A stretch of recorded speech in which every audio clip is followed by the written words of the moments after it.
Hi there. Our videos always give you something useful, and we expect that this one will do the same. Let's start with a thought. I get them occasionally. That ever since George Floyd died underneath the knee of a Minneapolis police officer, that important related issues, big ones to the community of color, are not being talked about. Something terrible just happened to highlight them.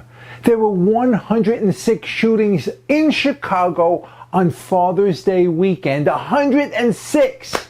14 died, mostly black, one a 3-year-old boy.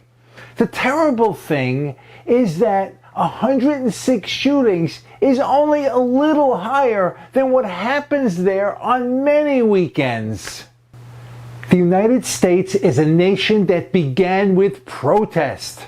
Boston's Tea Party happened because taxation without representation is tyranny. They chucked the tea into the harbor because the East India Company tried to pull a fast one. They prepaid the tax for them in England. And the colonists didn't stand for that.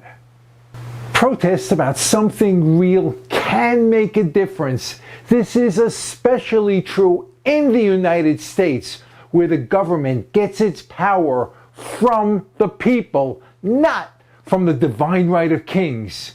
Our last video talks about that. While the BLM protests are touching things that are both real and important, those need to be stated clearly to get agreement, plan, and action. So here are some thoughts to help. First, Black lives do matter. Don't get distracted by all lives matter, because the community of color faces some unique challenges. Yes, they do. Second, the protests seem to be missing the forest for the bad tree.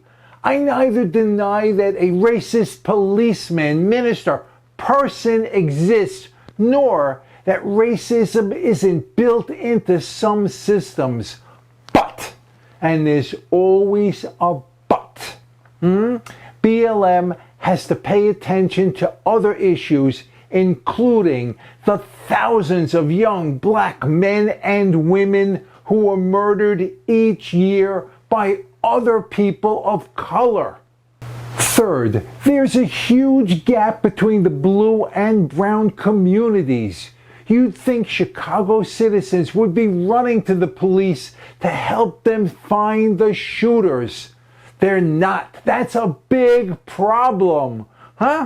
Too many avoid the police, sometimes for good reason, and they tell their children to do the same.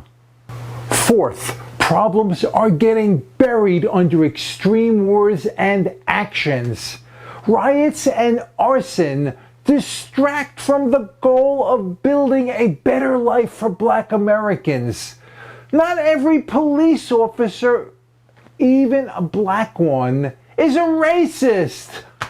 We don't have to rename everything, including Washington, D.C., and attacking statues like Abraham Lincoln's, the man who ended slavery. Really? Fifth and last, I've read the majority of black fathers aren't there for their children. That's sad that most are raised only by a mother who's working 2 or 3 jobs. When does she have the time to teach her children because the school isn't? When is she able to goad in office for decades politicians to have them build a community of opportunity? She can't. Not alone.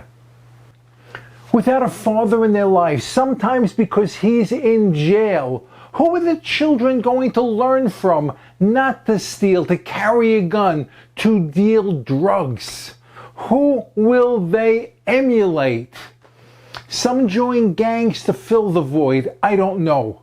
My father was always there for me, until he wasn't. Too suddenly. All this is complicated. I don't have an answer, but no, identifying problems is part of their solution. We've got to do something to make all black lives better. Question is how? Tell me if you've got a useful thought. Maybe we'll put it into another video, and that will get it from idea to reality with God's grace. Help others. It helps you too. Thank you, and God bless America.